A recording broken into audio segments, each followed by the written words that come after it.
Imphal East District Sinam Khunda Security Force ke apunba kangbu amana joint operation chathabada yamlaba khutsu khulai sing fagat pangam krehari operation adu da yum chamarom amadi khun adu fauraga chaliba inter village road amasung lera khulakta su thiba hombaki thabak chathaki hari operation adu da fagalaba polam sing adu di AK rifle ama carbine ani maru yaudba LMG gi magazine ama bulletproof jacket manga khagi thread manga khagi khongrau ama 5.56 mm gi kapa yariba nongmai marukun ni hari operation adu chathabada khungi miyamna security force singda yomsilaki adubo police ki team aduna miyam adubo ningthina laksan kibaga loina thokaningdaba thodok amata thokiba leite hari fagalaba khulai sing adu sagolmang police station da sinakre hari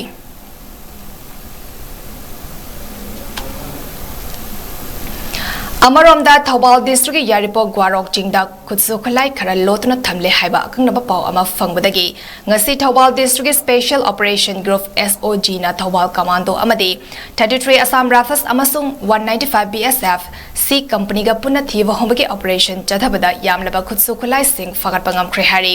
operation adu ngasi nungtil pung 12 makhairom tabadagi hauraga pung 2 ga minute 9 rom chatba fawa 𝗏𝐺 district police ki additional SP na luchingduna Yaripok police ki team amaga 𝗏𝐺 OC amasung commando single loinena 𝗏𝐺 SP gi micheng makhada sathakibani hari fagalaba khulai sing adudi magazine nipan ga loinena SLR nomai ama amasung detonator yaudaba 36 HE hand grenade amani fagalaba khulai sing adu Yaripok police station gi OC da sinakre hari